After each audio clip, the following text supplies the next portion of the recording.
Aqui só, beleza. A gente separou umas notícias pra hoje, tipo umas coisas que estão bombando ultimamente. Sabe quando você quer ir direto ao ponto, entender o que tá pegando? A gente pensou em você e preparou um resumão com tudo que importa. É isso aí.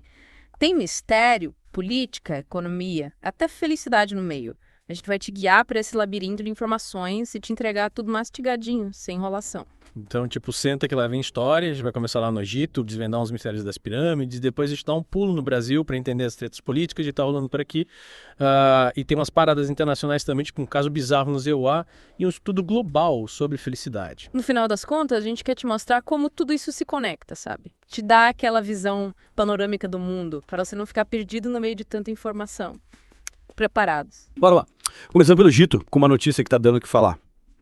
Os pesquisadores estão dizendo que acharam uma cidade subterrânea gigante debaixo das pirâmides de Gizé. E não é qualquer cidadezinha, não. Estão falando de estruturas que se espalham por mais de 2.000 metros. Devido ao tamanho das próprias pirâmides. E a parada é séria. Eles falam de poços gigantescos com mais de 640 metros de profundidade, estruturas cúbicas, complexos com vários níveis, tudo conectado por passagens que descem mais de 1.200 metros. É de pirar o cabeção, né? E a teoria deles é que essas câmaras subterrâneas têm a ver com o Salojamento, um lugar super importante nas crenças do Antigo Egito. Se essa descoberta for real, cara, imagina o impacto. A gente vai ter que repensar tudo que a gente sabe sobre a arquitetura, os rituais, a complexidade da civilização egípcia. Imagina só, uma civilização ainda mais avançada do que a gente pensava. Mas calma lá, nem todo mundo tá comprando essa história. Tem um cara, o professor Lawrence Conyers, especialista em tecnologia arqueológica lá da Universidade do Arizona, que tá meio cético. Ele acha que a tecnologia de hoje não consegue gerar imagens precisas nessas profundidades. Ele até chamou a descoberta de exagero, mas não descartou totalmente a possibilidade de existirem estruturas menores, tipo câmaras, que poderiam ter sido construídas antes das pirâmides. Afinal, a área sempre teve uma importância espiritual enorme. O ponto principal, como ele mesmo disse, é que para confirmar essa história da cidade subterrânea, a gente precisa de escavações, sabe? Ir lá e ver com os próprios olhos. E, claro, analisar a metodologia dos pesquisadores, ver se tudo foi feito direitinho. Em ciência, a gente precisa ser rigoroso.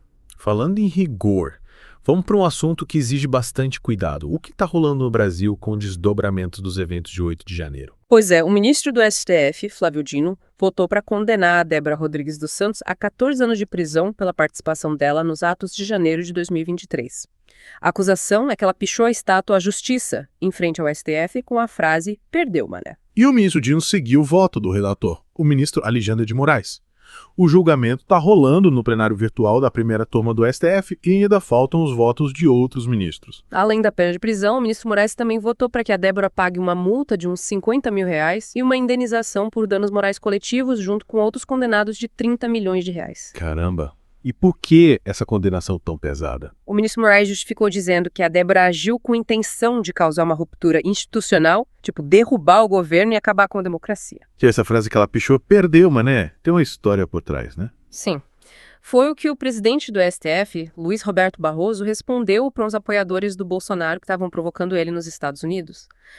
A frase acabou viralizando e virou um símbolo da polarização política. E por falar em polarização, a coisa tá pegando fogo com a notícia de que 2 congressistas republicanos do ZEUA, Rich McCormick e Maria Elvira Salazar, pediram sanções contra o ministro Alexandre de Moraes. Eles mandaram uma carta para o Trump e para o Marco Rubio pedindo que o Moraes seja punido com base na Lei Magnitsky, que é uma lei americana que pune estrangeiros envolvidos em corrupção e violação de direitos humanos. As sanções seriam pesadas. Proibição de visto para o ZEUA e congelamento de bens. E qual a justificativa deles? Eles alegam que o indiciamento do Bolsonaro por tentativa de golpe é uma manobra para impedir que ele se candidate à presidência em 2026. É uma situação delicada, né? Congressistas estrangeiros se metendo na política brasileira. E o deputado federal Eduardo Bolsonaro, que está no ZEUA, disse que essas sanções seriam um problemão para o Moraes, tipo uma pena de morte financeira. Segundo ele, o Moraes não ia poder fazer transações internacionais, abrir conta em banco, usar cartão de crédito. A treta tá armada. E para comentar o cenário brasileiro, vamos falar da economia. O ministro da Fazenda, Fernando Haddad, disse que os preços dos alimentos devem cair, mas ele está preocupado com o café e os ovos. O café está caro por causa da alta demanda global. E os ovos? Bom, os ovos são um mistério. O Haddad acha que pode ter alguma manipulação de preços ou concentração de mercado. O presidente Lula até pediu para os ministérios da Agricultura investigarem a situação dos ovos.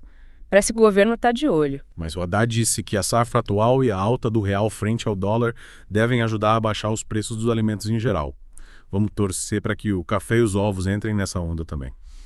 Agora, se preparem para uma notícia triste. Uma mulher foi presa na Flórida por ter afogado o próprio cachorro num banheiro do aeroporto de Orlando. Que horror! Aconteceu depois que ela foi impedida de embarcar num voo para a Colômbia porque não tinha documentação do cachorro. Ela entrou no banheiro com o bichinho e saiu sem ele. A polícia encontrou o corpo do cachorro, um schnauzer miniatura chamado Tywin, dentro de um saco de lixo.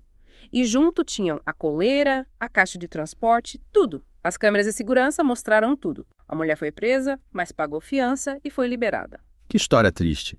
Mudando de assunto, o Nubank anunciou mudanças na liderança. O David Vélez, cofundador da empresa, vai voltar a ser o CEO. Pois é, parece que o mercado não gostou muito dos resultados do Nubank no último trimestre e as ações caíram bastante. Essa mudança é uma tentativa de recuperar a confiança dos investidores. 5 executivos importantes vão se reportar diretamente ao Vélez. Youssef Laret vai liderar a área de produtos e serviços globais. A área de relações com investidores também vai mudar, com a saída do diretor atual. O Nubank está mexendo os pauzinhos para voltar a crescer. E para terminar nosso papo de hoje, vamos falar de felicidade. O Relatório Mundial da Felicidade de 2025 revelou umas coisas bem interessantes sobre confiança. Eles fizeram um experimento, espalharam carteiras perdidas por várias cidades do mundo para ver quantas seriam devolvidas. E sabe o que aconteceu? A taxa de devolução foi muito maior do que o esperado. As pessoas são mais honestas do que a gente pensa. E o estudo concluiu que a confiança na bondade dos outros está diretamente ligada à felicidade. Quando a gente acredita que as pessoas são boas, a gente se sente mais feliz. Faz sentido, né? Total. E a Finlândia continua sendo o país mais feliz do mundo pelo 8º ano seguido. Já os EUA e o Reino Unido caíram no ranking. O Brasil subiu 8 posições e agora tem 36º lugar. O estudo também mostrou que a polarização política está diminuindo a felicidade nos EUA e na Europa. E que compartilhar refeições com outras pessoas faz bem para a felicidade. A mensagem é clara. A gente precisa se conectar mais, confiar mais nos outros e construir uma sociedade mais gentil e justa. É isso aí. Hoje a gente viajou do Egito ao Brasil, dos EUA à Finlândia, e mergulhou em temas que vão da arqueologia à economia, da política à felicidade. Vimos como a tecnologia pode nos ajudar a desvendar o passado, mas também como a simplicidade da bondade humana pode nos fazer mais felizes. Acompanhamos as tensões políticas e as incertezas econômicas, mas também aprendemos sobre a importância da confiança e da conexão. E para você que está aí nos ouvindo, fica a reflexão. Como esses eventos que a gente discutiu hoje impactam a sua vida? Como você lida com as notícias, com a polarização, com as incertezas do mundo? E o mais importante, como você cultiva a confiança e a felicidade no seu dia a dia? Valeu por mergulhar com a gente. Até a próxima.